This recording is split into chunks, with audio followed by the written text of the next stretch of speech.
자, 오늘 제가 여러분에게 질문 하나를 드리면서 오늘 말씀을 함께 열길 원합니다. 자, 우리 모두에게는 한 가지 이상씩 반복해서 넘어지는 죄들이 있습니다.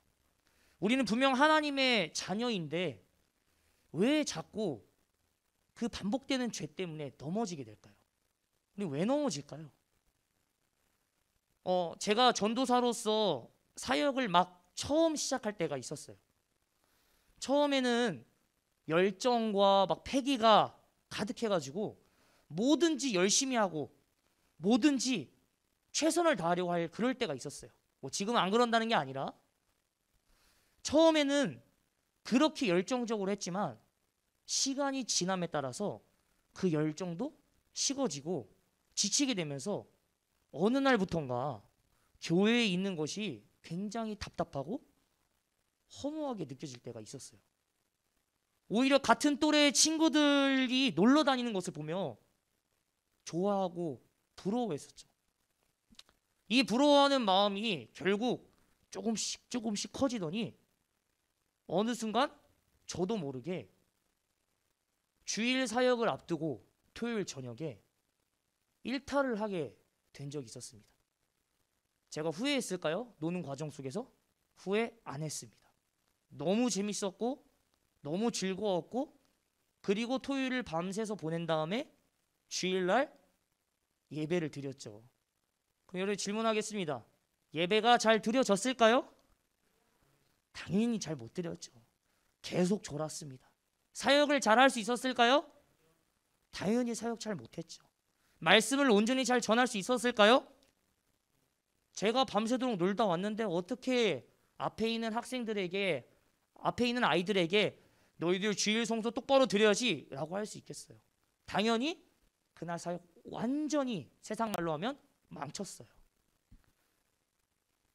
왜 우리는 잘못된 것을 알면서도 그런 식으로 저처럼 반복되는 죄를 계속 앞에 마주하면서 넘어질까요?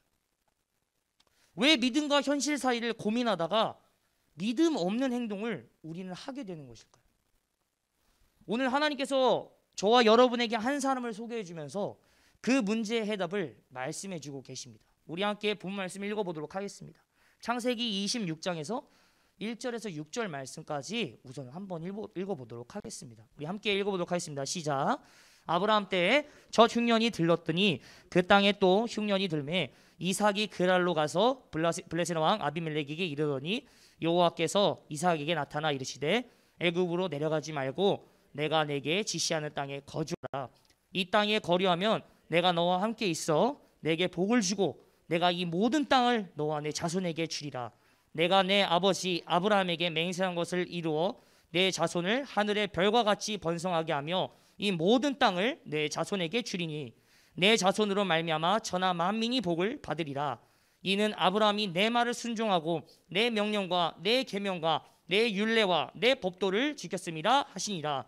이삭이 그랄에 거주하였더니. 아멘. 이렇게 따라해 봅시다.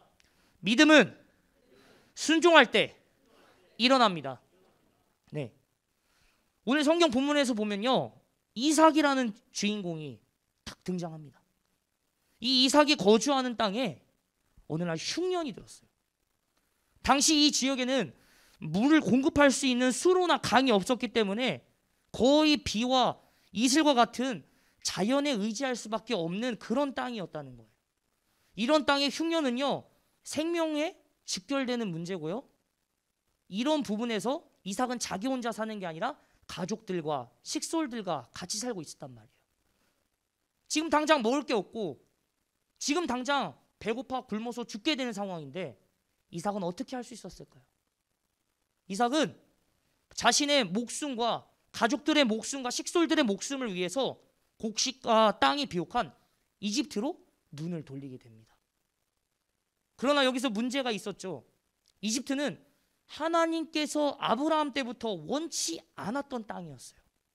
그걸 이삭도 알고 있었고요. 그래서 이삭은 가나안의 경계선이면서 이집트와 가깝고 그만큼은 아니지만 꽤 비옥한 땅 그랄에 머물게 되었다는 것입니다. 아마 이삭은 고민하고 있었을 거예요. 이집트와 하나님이 말한 그 땅 사이, 현실과 믿음 사이를 고민하게 됐다는 거죠. 우리도 신앙생활을 하다 보면요, 여러분, 이런 일들이 정말 비일비재합니다. 우리도 이삭처럼 믿음과 현실 사이에서 수많은 갈등을 하면서 살게 된다는 것이. 그럴 때 여러분들은 그 고민과 문제 앞에서 여러분 어떻게 마주했고 어떻게 해결하셨습니까? 성경에서 나타난 하나님의 말씀과 행동은 이러했습니다. 이삭이 이런 마음을 하나님은 아셨나 본지 그란에 머물고 있는 이삭에게 너 이집트로 가지 마라 라고 오늘 성경에 나와 있어요. 이 말씀하시는 것을 우리는 봄을 통해 볼 수 있는데요. 왜 이집트로 가지 말라고 하셨을까요? 왜? 단순히 땅을 버리고 갈까 봐? 이집트가 조금 더 맛있는 게 많은데 그쪽에 그냥 가지 말라고? 그냥 내가 약속한 이 땅에만 계속 머물러 있으라? 이런 게 아니에요. 여러분, 이집트는 우상 숭배와 여러 가지의 유혹이 들끓는 곳이라는 걸 하나님은 알고 계셨었어요. 그런데 그곳에 이삭이 곡식과 자기가 식솔들의 생명을 구하기 위해서 곡식과 수많은 물과 자원들을 받으러 갔다가 우상 숭배와 수많은 유혹에 넘어지게 될까 봐 하나님이 이삭을 막으셨다는 거예요. 가지 말아라. 그러면서 하나님은 그냥 가지 말라고 얘기하는 게 아니에요. 또한 약속을 주십니다. 무슨 약속을 주셨냐면요. 너 만약에 내 말에 순종만 한다면 이집트 가지 않고 이 땅 가운데 머물러서 산다면 내가 너에게 아브라함 때 약속했던 복을 너에게 줄게. 그리고 그보다 더한 것을 줄게. 너의 자손을 통해서 온 천하 만민이 복을 받을 수 있게 너의 자손들의 믿음의 통로로, 복의 도구로 내가 사용해 줄게. 이건 어마어마한 복이었어요. 이런 약속을 이삭에게 하나님께서는 하셨다는 거예요. 이삭은 이런 하나님의 말씀을 믿고 그랄 땅에 거주하게 됩니다. 여러분, 이삭을 향한 하나님의 행동은요, 이삭이 외모나 능력이 특출나서가 아니에요. 이삭이 먼저 하나님을 찾지도 않았어요. 그저 믿음이 없는 자에게 믿음이 무엇인지를 보여주고자 하셨고, 이런 하나님의 모습을 우리는 하나님은 믿음이 무엇인지를 이삭을 통해서 알게 하려고 하신 것이구나 라는 것으로 우리는 받아들일 수 있어야 한다는 것입니다. 믿음은요, 바로 하나님의 말씀에 순종하는 것임을요, 하나님은 이삭을 통해서 말해주고 있다는 것이에요.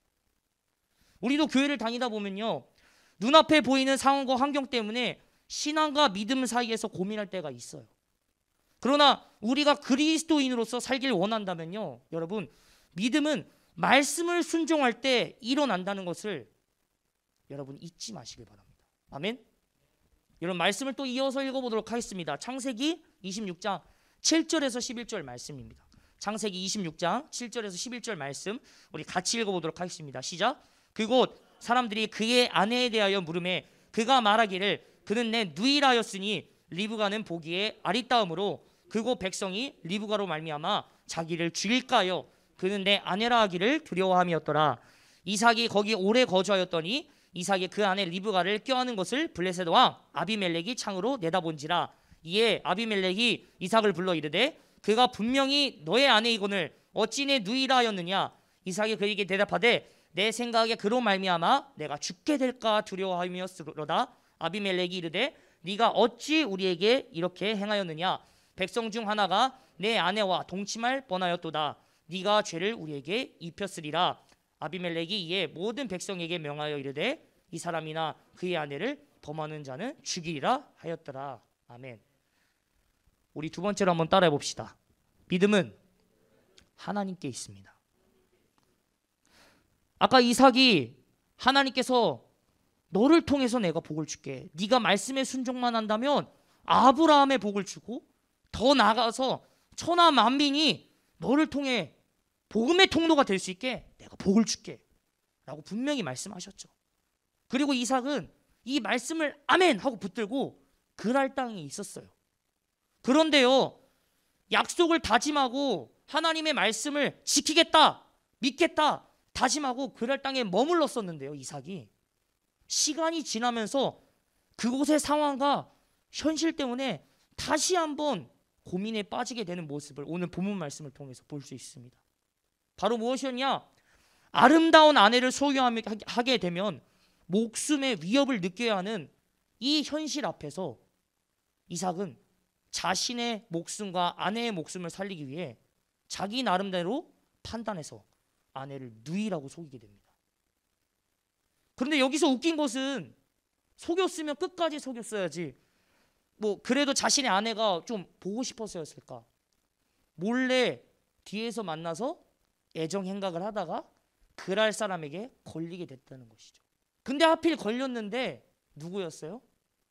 그랄의 왕 아비멜렉이었다는 거예요. 여러분, 우리 모두는 세상에서 살아가다가 하나님을 만나 믿음의 길을 갔었든지 아니면 세상과 신앙 사이를 걷다가 하나님의 부르심 속에서 신앙 생활을 이어가는 사람이 분명히 있을 거예요. 중요한 것은요, 한 번 부르셨다면 그 부르심의 약속을 믿고 가야 하는데 시간의 지남에 따라서 전과 같이 또 우리는 현실을 바라보고 바로 앞에 문제가 닥쳤을 때 또 하나님을 의지하지 않고 내 생각과 내 판단으로 문제를 해결하려고 하는 모습을 보인다는 것이에요. 본문에서도 보여주고 있지만요, 자신의 힘으로 하려면 잠깐만 해결될 뿐이지 영원히 해결되는 게 아니에요. 우리도 삶에 한번 적용해 보세요. 우리가 우리 스스로 하려고 했을 때, 하나님의 뜻보다 우리 힘으로 더 하려고 했을 때 과연 그 일이 정말로 잘 해결이 됐나요? 순간적으로 해결된 거 말고 정말 그 문제의 근원까지, 그 본질까지 해결이 되셨나요? 여러분, 오늘 이삭의 이야기를 보면요, 이삭은 자기 나름대로 판단을 했었어요. 자기 나름대로 정말로 옳은 판단을 하면서 나름대로 아내와 자신의 목숨을 살리기 위해 아내를 누이라고 거짓말치고 그렇게 자기 생명과 아내를 같이 살리자 다짐하며 거짓말을 했단 말이에요. 그런데 그 결과가 어떻게 됐죠? 그 거짓말은 결국 들통나게 되었다는 것입니다. 여러분, 어찌 보면 이 상황은 거짓말이 들통나서 그냥 얘는 거짓말쟁이다 라는 수준에서 끝날 얘기가 아니에요. 왜요? 왕 앞에서 걸렸기 때문이에요. 왕 앞에서 거짓말하다가 걸렸기 때문이에요. 그럼 왕의 입장에서는 충분히 이것을 이유로 해서 이삭에게 죄를 물고 이삭을 죽일 수도 있었어요. 그리고 아내를 강제로 빼앗을 수도 있었어요. 그런데 오늘 본 말씀에 보면요, 왕이 절대 그렇게 하지 않는 모습을 볼 수 있게 됩니다. 아비멜렉이 오히려 이 목숨을 지켜주는 역할을 하게 돼요. 성경에 보면 나와 있죠. 누구든지 이 아내를 데려가려고 하거나 손대려고 하는 사람은 죽으리라. 여러분, 어떻게 아비멜렉이 이렇게 할 수가 있을까요? 아비멜렉이 착해서? 아니야. 여러분, 그 이유를 자세히 보게 되면요, 우리는 아브라함 때 힌트를 얻을 수 있었다는 거예요. 여러분, 그 이유는요, 과거 선조의 아비멜렉 왕이 아브라함의 아내에게 했던 실수 때문에 자신의 나라에 문제가 생길 뻔한 것을 기억했다는 것입니다. 쉽게 말하면 당시 그랄 왕들에게는 하나님을 향한 두려움이 있었다는 거예요. 여러분, 이 일은 결국 하나님이 아비멜렉을 통해 일하시면서 이삭을 끊임없이 지켜보시고 보호하심을 나타내고 있었다는 것이죠. 아까 설교 앞부분에 제 얘기를 잠깐 했었죠. 하나님의 일이 중요한 것임에도 불구하고 제 마음대로 놀다가 주일 예배와 사역을 망쳤다고 했었어요. 근데 신기한 건요, 분명 그게 제 탓임에도 불구하고, 제 탓인 걸 알면도 불구하고 제 입술에서는 하나님을 탓하는 모습을 보게 됐었어요. 그러길래 날 왜 사역의 자리로 이끌었냐고, 하나님이 진작에 날 잡아줬으면 내가 이렇게까지 안 가지 않았냐고, 왜 나를 외롭게 내버려 뒀냐고, 이런 식으로 하나님을 탓하면서 하나님께 원망하는 제 모습을 발견하게 됐었어요. 정말 그야말로 하나님 앞에서 방귀 낀 놈이 성내는 꼴이었단 말이에요. 그러나 그날 진짜 저녁에 신기하게 한 집사님이 저희 집을 방문해 하셔요. 근데 그 집사님이 그냥 방문한 게 아니라 한 손에 사골국 한 솥을 들고 찾아오세요. 정말로. 그분이 말씀하시기를 이렇게 말씀하셨어요. 전도사님, 오늘 몸이 많이 피곤해 보이시던데 사역 때문에 지쳐 보인다고 몸도 건강해야지 마음도 건강해지는 것이에요. 이거 드시고 더 하나님의 귀한 일에 쓰임 받으시길 기도합니다. 그러시면서 그 국을 주고 가셨어요. 여러분, 솔직하게 말할까요? 정말 부끄러웠어요. 집사님의 그 말을 듣고 너무너무 부끄러웠었어요. 나는 하나님의 부르심을 잊은 채 하나님의 일에 대해서 벗어나고 싶어서 내 멋대로 살아가는 하루를 살았고, 내 삶에 문제가 생기면 하나님을 원망하는 모습을 보이며 살았는데, 하나님은 그런 것과는 상관없이 늘 나를 지켜보고 계셨다는 거예요. 내가 바로 서기를 원하셨고, 내가 정말 하나님 앞에 나아가기를 원하셨다는 거예요. 그래서 결국 국을 먹다가 원망하는 제 자신이 너무 죄송해가지고, 조금 창피한 얘기지만 국 먹다가 울었습니다. 네, 죄송합니다. 오늘 본문 말씀 제목은 믿음은 하나님께 있습니다입니다. 뭐라고요? 믿음은 하나님께 있어요. 하나님은 우리와 늘 함께 하신다고 하셨지만요, 우리는 하나님보다 현실 앞에서 문제에 대해서 늘 걱정하고 두려워하는 죄인, 믿음이 없는 자들이라는 것이에요. 그렇습니다. 우리는 원래 믿음이 없는 자들이라는 것입니다. 뭐라고요? 원래 믿음이 없는 자들이에요. 우리 스스로 아무리 발버둥 쳐도 믿음은 생기지 않아요. 그러나 하나님은 이런 믿음 없는 우리에게 믿음을 있게 하시는 분이라는 것을 여러분 잊지 마시길 예수님의 이름으로 축원합니다. 오늘 말씀을 맺도록 하겠습니다. 오늘 말씀을 맺을 텐데, 하나님은 오늘 본문 말씀에서 이삭에게 아브라함에게 했던 약속에 대한 말씀과 아비멜렉을 통하여 이삭을 보호하고 있다는 것을 알게 하셨습니다. 그럼 오늘 우리에게 하나님께서 어떤 약속으로 와주신 걸까요? 이삭에게 아브라함이 약속을 주시면서 우리의 믿음을 잡아주셨고 믿음이 무엇인지를 알려주셨다면, 오늘 우리에게 주신 하나님의 약속은 무엇일까요? 따라합시다. 그 약속은 바로 그리스도 예수님입니다. 예수님께서 인류를 위해 흘린 피, 십자가라는 것입니다. 이삭에게 하나님이 주신 약속을 따르기만 하면 복의 복을 주시는 것처럼요, 우리 또한 주신 십자가의 사랑과 은혜를 따르고 고백하기만 한다면 그것이 바로 하나님을 믿음으로 믿는 자, 정말 믿음으로 서는 자가 된다는 것이에요. 그렇게 될 때 우리는 더 이상 세상이 주는 근심과 시험에 흔들리지 않아도 돼요. 더 이상 반복되어 있는 죄 때문에 우리는 더 이상 힘들어하지 않아도 된다는 것이에요. 아니, 흔들리더라도 믿음을 잃거나 다시 돌아가지 않는다는 것입니다. 언제? 그 약속을 기억하고 고백할 때요. 믿음은 하나님께 있는 것이고, 믿음 없는 나를 하나님이 믿음을 잊게 하신다는 것을 여러분의 입술로 고백할 때, 여러분은 결코 넘어지더라도 흔들리더라도 다시 돌아가지 않는다는 것이에요. 이제는 하나님께 나아갈 일만 남았다는 거예요.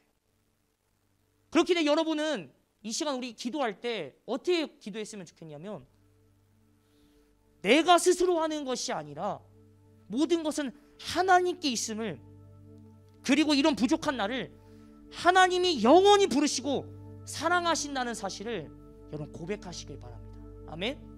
우리 함께 이 시간 기도하겠습니다. 이 시간 기도할 때 내가 믿는 것이 아닌 믿음은 하나님께 있음을 고백하면서, 하나님 이 시간 담대하게 하나님의 말씀을 신뢰하는 삶, 어떤 순간에도 하나님이 우리에게 부어주시는 은혜와 부르심을 의심하지 않겠다며 우리 함께 기도하며 주의 이름 한번 부르시며 간절히 나아가도록 하겠습니다.